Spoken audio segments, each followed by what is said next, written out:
উত্তরপ্রদেশের মথুরাপুরে পুলিশের গাড়ি দেখলেই মানুষ ঢিল ছুটছে, মানুষ পাথর মারছে। এই অবস্থা, পুলিশের ওপর মানুষের এই ঘেন্না। তার বাস্তব কারণটা কি?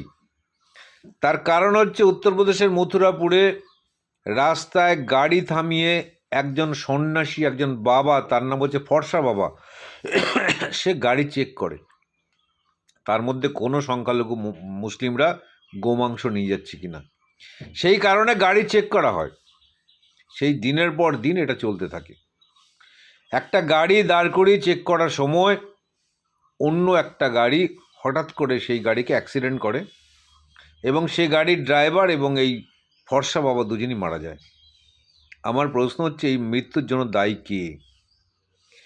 কিভাবে একজন সন্ন্যাসী পুলিশের কাজটা করতে পারে? একজন সন্ন্যাসীকে কে রাইট দিল গাড়ি থামিয়ে পুলিশের কাজটা করার জন্য? প্রশাসন কি ঘুমোচ্ছে? উত্তরপ্রদেশের প্রশাসন কি ঘুমোচ্ছে? তাদের কি কোনো কাজ নেই? কোথায় থাকে তারা? কে রাইট দিল? যে রাজ্যে ডবল ডেকার সরকার চলছে, যে রাজ্যের মুখ্যমন্ত্রী যোগী আদিত্যনাথ, যিনি প্রধানমন্ত্রী হওয়ার জন্য লাফালাফি করছেন, কে রাইট দিয়েছে তাকে? এই যোগীকে কে রাইট দিয়েছে যে একজন সন্ন্যাসীকে রাস্তায় দাঁড়িয়ে গাড়ি চেক করার পারমিশন দেওয়ার? একজন সন্ন্যাসীকে রাস্তায় দাঁড়িয়ে গাড়ি চেক করার জন্য কোনোরকমভাবে তাকে বিরোধিতা না করা, তাকে মেনে নেওয়া কে পারমিশন দিয়েছে? কোথায় ভারতবর্ষের সংবিধান? এই যোগী যে গেরুয়া বসন পরে সন্ন্যাস ধর্ম নিলে, যাকে সাধনার জন্য এই সংসার ধর্ম ছেড়ে চলে যাওয়া উচিত, এই ঢোঙি বাবা হিন্দু সেজে মুখ্যমন্ত্রী বসে আছে। রাজ্য পরিচালনা করবার কোনো রকম কি যোগ্যতা তার আছে? যে রাজ্যে এই ডবল ডেকার সরকার, যোগীর রাজ্য, যেখানে মহিলাদের ওপর অসম্মান চরম, যেখানে হিংসার ঘটনা ভারতবর্ষে সব থেকে বেশি, যেখানে 2 লক্ষের বেশি মহিলা শিশু নিখোঁজ হয়ে যায়, এই যোগীকে মানুষ কেন সহ্য করে?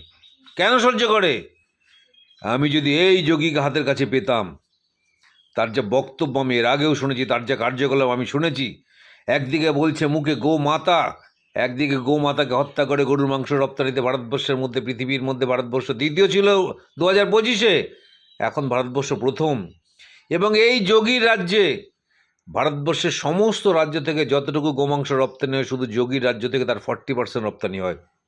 এমন ভেগধারী সন্ন্যাসী, এমন সন্ন্যাসীকে যদি হাতের সামনে পেতাম, ওর গেরুয়া বসনটা খুলে ওকে জুতোর মালা পরাতাম।